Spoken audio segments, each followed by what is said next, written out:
Assalamualaikum warahmatullahi wabarakatuh. Bismillahirrahmanirrahim. Puja puji syukur karena sama-sama kita panjatkan kepada Allah Subhanahu wa taala.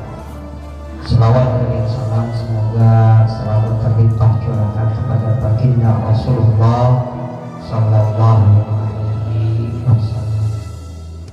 Yang saya hormati Ketua DKM Musyawarah Nurul Iman Bapak Ustaz Haji Sahlam. Semoga beliau sehat, haji, berkah kehidupannya, mulia dunia akhiratnya. Juga yang saya hormati sahabat saya Bapak Ustaz Ali. Ya, saya kenal beliau dari tahun 2002 yang saya dari awal saya tinggal di Pondok Petir ya. Beliau kemudian punya mertua itu di samping rumah saya, tetanggaan di Masjid Jami Nurul Yakin ya. Jadi saya kenal beliau sudah begitu lama, bersahabat dengan beliau, beliau juga sehat selalu. Juga saya hormati kepada Kelurahan Pondok Petir Bapak Bahrudin SH. Alhamdulillah ini Ramadan tahun lalu ini Ramadan yang luar biasa buat Pak Lurah kita. Saya ingat pada waktu itu di Masjid Nurul Yakin mengadakan malam Nuzulul Quran. Jadi malam Nuzulul Quran saya undang sahabat saya Pak Kiai Haji Abdul Ghani ya, pimpinan Pondok Pesantren Al-Kindi. Beliau datang ya, ceramah. Alhamdulillah ya, ini waktu itu masih jadi sektor ya, langsung dipanggil ya, Pak Sektor pengen jadi lurah. Nah, itu berkahnya Ramadan luar biasa, doanya dijawab. Kata Pak Kiai, sini Pak Lurah saya doain besok jadi lurah. Alhamdulillah ya, berkahnya berkah jadi lurah. Juga saya hormati sahabat saya Pak Sigit ya, sama saya juga Pak Sigit juga cukup lama, kalau nggak salah Pak sama saya tinggal Pondok Petir, beliau juga pas ya, karena pada waktu itu pernah hadir di rumah saya ya, dalam acara pengajian mingguan. Dan saya waktu itu baru diangkat jadi ketua ranting NU Pondok Petir ya, kalau salah 2004 ya, kalau salah ya, kalau nggak salah sih ya, kalau nggak salah ya. Juga saya hormati Jentang juga sewakil ya, juga seluruh bapak-bapak, ibu-ibu yang dirahmati Allah Subhanahu wa taala. Ini sebenarnya saya bingung mau ngomong apa ya, tausiah tadi udah diisi sama guru kita ya Pak Ustaz Haji Syahlan, sambutan udah Pak Lurah semua udah ya, saya masih sedikit beda ya, karena udah diundang hadir di sini. Tadi saya percaya diri banget Bu ya, kalau bahasa Betawi mau ujung-ujung langsung saya nggak lihat kanan kiri, saya naik langsung ke musola dari taklim ya sebelah itu taklim. Udah saya sholat isya pas lagi mana saya ada ini, saya tanya apa musola saya ada sudah mana ya, saya lupa kalau kayaknya ya Pak ini itu berarti lalu saya malu-malu, saya mundur udah sampai saya ketinggalan lupa gitu mah. Oh, bismillah, saya ingat itu sekali pemain di sini udah langsung alhamdulillah ketemu berkat izin Allah. Hadirin jamaah, ibu-ibu, bapak-bapak yang dirahmati Allah Subhanahu wa taala. Tak terasa rasanya kita sudah memasuki Ramadan di malam yang ke-9 ya. Tadi bukan 10 ya, Ustaz ya. Malam yang ke-9, tapi ada juga yang melaksanakan Ramadan malam ke-10 ya. Tetangga-tetangga kita, sahabat kita dari Muhammadiyah pun sudah menentukan Ramadannya duluan. Gak jadi masalah ya. Itu Islam itu sangat bukan berarti semua aturan ya. Jadi silakan ya. Jadi kalau NU itu menentukan hilal itu di atas 2 derajat ya. Tapi kalau Muhammadiyah ya 0,1 derajat itu sudah ditentukan sebagai awal bulan. Itu aja perbedaan ya. Jadi tingkat derajatnya aja yang menentukan. Terus gimana kalau orientasinya? Ya kita masing-masing punya keyakinan, masing-masing ada ulamanya, masing-masing ada ya yang membawa ya ilmunya masing-masing. Karena di dalam Islam itu terutama yang Ahli Sunnah wal Jamaah itu ini kita mengenal 4 mazhab ya, ada Syafi'i, Hambali, Maliki, Hanafi ya. Kalau paling banyak di Indonesia ialah mazhab Syafi'i ya. Nah, itu ya. Nah, terus gimana yang kawin kapan? Silakan, yang 20 juga silakan. Yang dapat kan 11 sama witir, yang 20 kan jadi 23 mau witir ya. Kalau saya mah nggak fanatik amat, yang penting kita tahu ilmunya ya. 40 mah juga ilmu yang tahu amalu batu. Jadi kita itu kalau beramal semuanya harus tahu ilmunya, jangan sekedar ikut-ikutan karena gampang ya. Menurut ilmu nggak kayak zaman dulu ya, kita buka ya banyak buku, banyak kiai, banyak ustadz, banyak ulama ya. Jembah Google juga ada kan, kalau susah-susah amat mah ya. Cuma nggak tahu kan itu caranya kemana tuh kalau larinya ya kan. Tapi kalau kita tahu sana, contoh kita ke Ustaz Haji Sahlam, yang beliau ada gurunya sampai ke Rasulullah. Ustaz Alif juga kita belajar sama beliau kan, ke gurunya sampai ke Rasulullah ya. Belajar ke kiai, tambahan pengetahuannya boleh silakan kita ke YouTube, bila boleh silakan kita buka Google ya. Karena kalau salah nanti kita bisa jadi salah, menyalah-nyalahkan orang, menafsirkan orang. Nah disinilah peran MUI dan peran DMI bagaimana meluruskan umat ya. Kalau MUI motonya adalah khadimul ummah, sebagai pelayan masyarakat ya, yang memberikan arahan pengetahuan, bimbingan pada masyarakat ya. Namanya juga Majelis Ulama Indonesia. Wah luar biasa yang namanya ulama ya. Ulama itu artinya orang yang berilmu, yang panutan ya. Kita lihat kan petinggi-petinggi MUI, Kiai Haji Miftahul Ahyar ya, Khalil Nafis itu pernah saya undang ya kan, gimana keilmuannya. Jadi peran MUI itu membimbing masyarakat ya, sebagai pelayan masyarakat. Apa-apa ada masalah-masalah kita datang ke MUI ya. Nah, MUI ini terdiri dari berbagai macam organisasi, ada Muhammadiyah, ada Al-Irsyad, ada Nahdlatul Ulama, ada Persis dan lain sebagainya ya. Karena memang kita di Indonesia ini banyak organisasi Islam ya, yang di bawah naungan MUI ya. Nah juga MUI itu sebagai apa? Sebagai soronikul utama, sebagai apa? Mitra pemerintah. Makanya MUI mah nggak boleh jadi posisi. MUI mah harus selalu mepet pemerintah ya. Jadi kalau pemerintah rada-rada kayaknya miring-miring, yang dilurusin nih oleh MUI kan gitu. Makanya Umar dan ulama disinilah perannya. Makanya saya mau panggung mana-mana, ayo digerek-gerek baik, kalau bahasa kita yang bahasa Betawi kudu ngikut baik ya. Iya, alhamdulillah ya. Maka dari itu ya, antara ulama dan umarok memang itu udah satu ketentuan oleh Allah, atiullah wa atiur rasul wa ulil amri minkum ya. Memang kita harus berjalan sinergi ya. Kemudian saya juga mewakili ketua MUI, bila tadi telepon saya ya, saya mewakili. Sebenarnya saya tadi udah wakilin, ini suara udah sebulan begini baik, bukan serikon bukan. Awalnya batuk, radang, makanya sampai sekarang jadi aturan banyak job jadi kagak bisa tolak-tolakin. Tinggal nunggu THR sebenarnya kalau orang. Iya. Ini gue kalau berbagi tanggung teman sama MUI, tadi bisa tolak baik. Bingung saya ngomongnya ya, suara serak, agak enak ya kan. Lagi kopi ya, siang puasa selalu suara serak kan. Kemudian jamaah rahimahullah ya. Ya kalau saya banyak berarti ini ya. Nah kalau DMI itu apa DMI? Ya DMI itu Dewan Masjid Indonesia ya.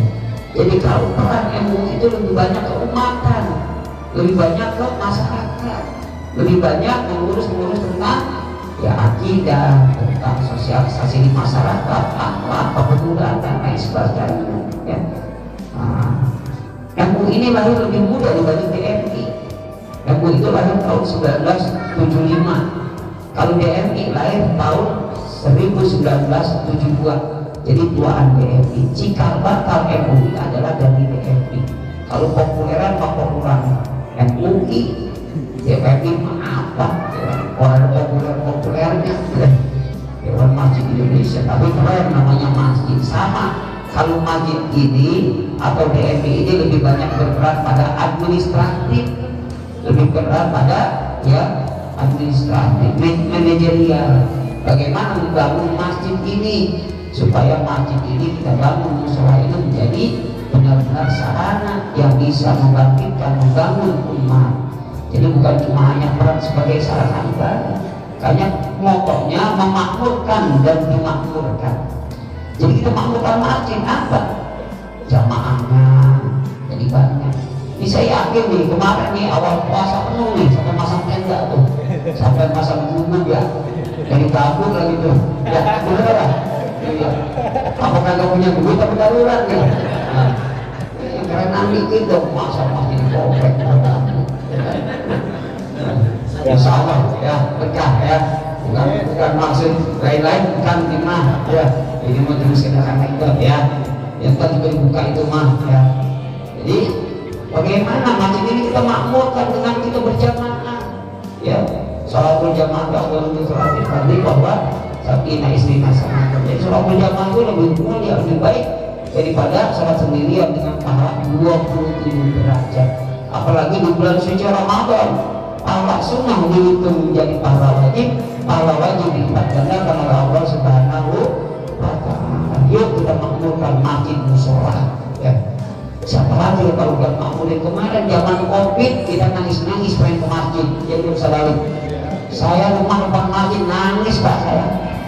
Biasa kita di rumah dengar suara aja, dengar ya orang berjamaah banyak, ya kan? Depan rumah saya depan udah masjid sama dari sini ke situ, ya. Sedih berapa tahun kita nggak ngadain terawih, nggak ngadain Idul Fitri, nggak ngadain Idul Adha. Saya ngumpet-ngumpet juga ngadain ngadain Jumat di Parai nggak kesini gitu. Saya dipanggil kecamatan di pusat bandel teman katanya. Ya tolong ke mobil masih habisnya ulama sepuhnya saya disuruh ngadain Jumat. Ya sekali memakai saya ngumpet-ngumpet sekali dulu Jumat ya. Saya ditegur ya alhamdulillah dan banyak teman kena yakin apa yang diaturkan oleh pemerintah benar ya. Pemerintah itu udah ngasih aturannya. Zaman Covid kita pengen ke masjid, apa karena nama masjid? Sekarang Covid udah ada, masjid ditinggalin. Saya yang nangis itu pas pertama larangan Jumat, ya kemudian jadwal Jumat udah ada. Saya sholat Jumat di khotbah di Rahmani bila pengulang. Itu kan pikir-pikir kali kalau lagi banjir. Saya datang udah siang, udah mau Jumat tuh, cuma kurang 5 menit. Saya jalan dari rumah. Dan dari Jumbo saya punya usaha di Jumbo. Selang 12 sengaja saya belakang. Saya lihat orang biasa di rumah itu udah rapi-rapi, ini masih pada dagang, masih pada nyantai, masih pada ngerokok. Nggak ada yang siap-siap ke Jumat. Rapi-rapi sholat Jumat nggak ada.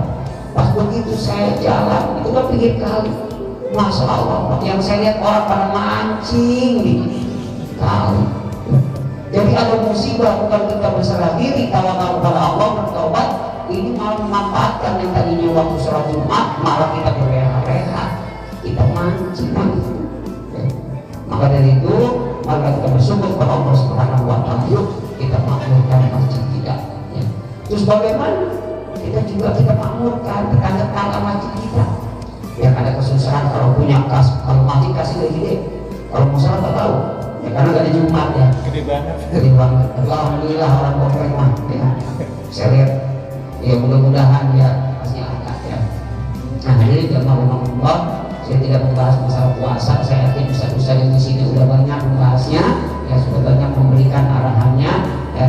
Cuma sedikit aja bahwa puasa itu dimana as-saum ya, artinya al-imsak, menahan diri. Yuk kita tahan diri kita, terutama apa? Emosi kita, nafsu kita tahan, terutama nafsu lawamah, nafsu yang jelek kita tahan. Al-imsak menurut syarat al-imsaku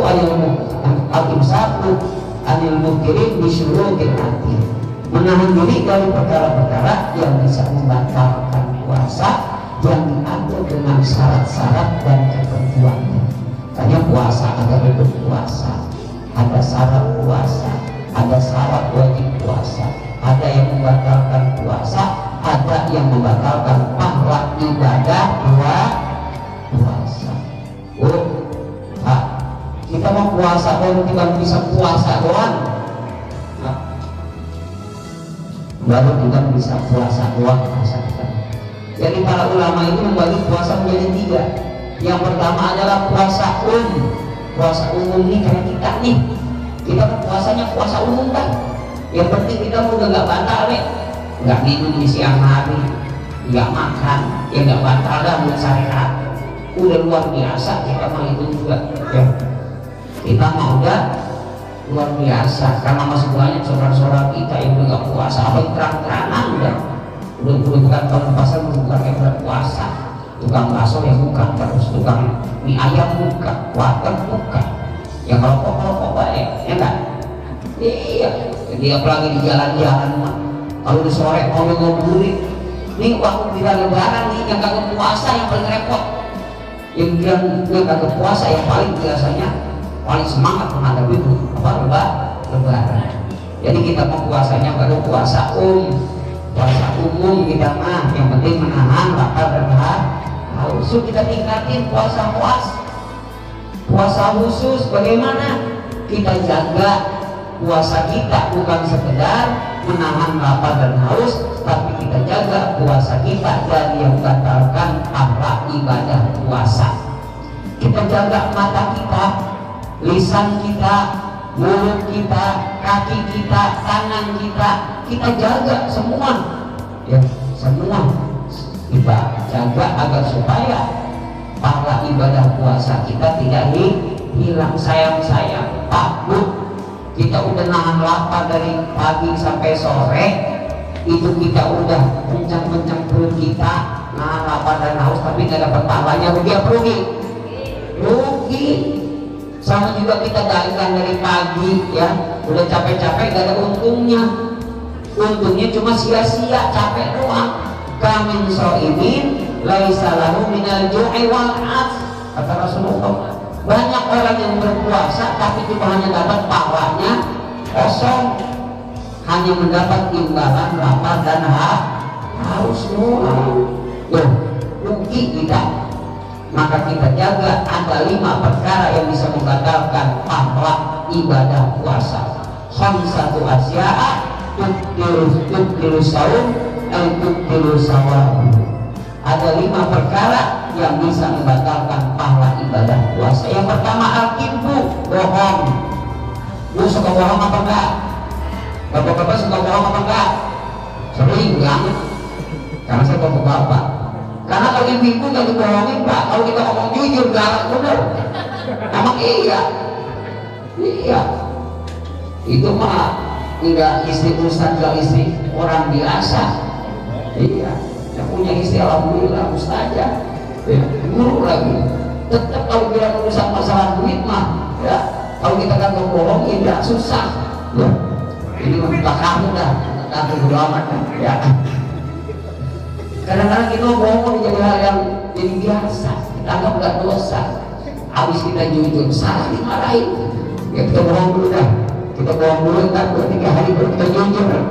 Kalau begitu berbeli belakangan dikit yang belinya, ya. Jadi kita belajar jujur, ya. Kita belajar jujur. Emang susah jadi orang jujur mah, ya. Yang pertama adalah kita hindari bohong. Yang kedua kita hindari al-ghibah, ngomongin orang. Kita mah susah Bu sekarang, hindar dari gibah. Susah zaman sekarang mah. Iya, kita nggak gibah sama tetangga, gibah sama TV, ya kan? Ada apa namanya kis, ada lagi? Apa coba? Apa macam-macam dah, ya. Nggak gibah di TV, gibah di HP, ya kan? Hoak-hoak itu berita-berita hoak itu gibah itu. Apa yang ngomongin orang, apa yang calon pemilu, karena hati-hati, ya. Itu gibah itu. Kalian berhenti dulu dah siang mah, ya dari HP susah. Itu HP kata orang kata jin gepeng, bisa kan gepeng. Ya. Itu HP bisa jadi mudarat, bisa jadi masalah. Kita sekarang mau tidur kita cari HP, mau tidur kita cari HP. Kayaknya mah HP udah. Anak mau kita lupa kita tuntun, nah HP mau kita ingat kita pegang-pegang. Ingat lagi pasar nih, ya kita jalan HP mau kita pegangin. Ya anak di belakang, lupa anak tua, kebangetan kita asik ke HP tuh zaman akhir ya. Yang kedua apa tamimah ngadu domba, jangan kita ngadu domba, ya jangan kita ngadu domba, jadi ya jangan kita ngadu domba. Terus juga apa? Wanadru bisawati, melihat dengan syahwat ya. Jangan kita melihat dengan syahwat nih, apalagi kalau mau ngabuburit ya, sore-sore aduh jalan baru banyak hal yang tayangan ini taruh. Saya pernah pagi-pagi masih zaman saya kerja ngabuburit subuh-subuh yang apa yang pagi jam 6, wah yang pagi semuanya pakai kanannya orang ini semua pakai kanan, olor buntung ya udah hilang itu pahalanya. Pagi-pagi udah hilang pahala ya. Kita jaga mata kita ya. Kita jaga. Yuk di bulan suci Ramadan ini mari kita tingkatkan. Belajar sedikit aja. Karena Ramadan adalah bulan tarbiyah. Ramadan adalah bulan belajar. Di mana nanti akan kita realisasikan selama 11 bulan. Bagaimana kita menahan diri kita, menahan hawa nafsu kita. Jangankan yang halal, jangankan yang haram, yang halal pun jadi haram di bulan suci Ramadan. Contoh kita makan siang hari. Hadirin jamaah rahimakumullah, itu saja yang saya sampaikan. Lagi saya mohon maaf ya perpanjangan ya. Nama saya Sururi, rumah di RW 1 RT 3 depan Masjid Nur Yakin ya. Mungkin pagi kami Nur Yakin insyaallah tahu ya. Itu saja dari saya. Wabillahi hidayah. Assalamualaikum warahmatullahi wabarakatuh. Waalaikumsalam warahmatullahi wabarakatuh. Terima kasih Kiai. Alhamdulillah malam ini kita dikenalkan dengan Ustaz Gepeng ya, jadi hati-hati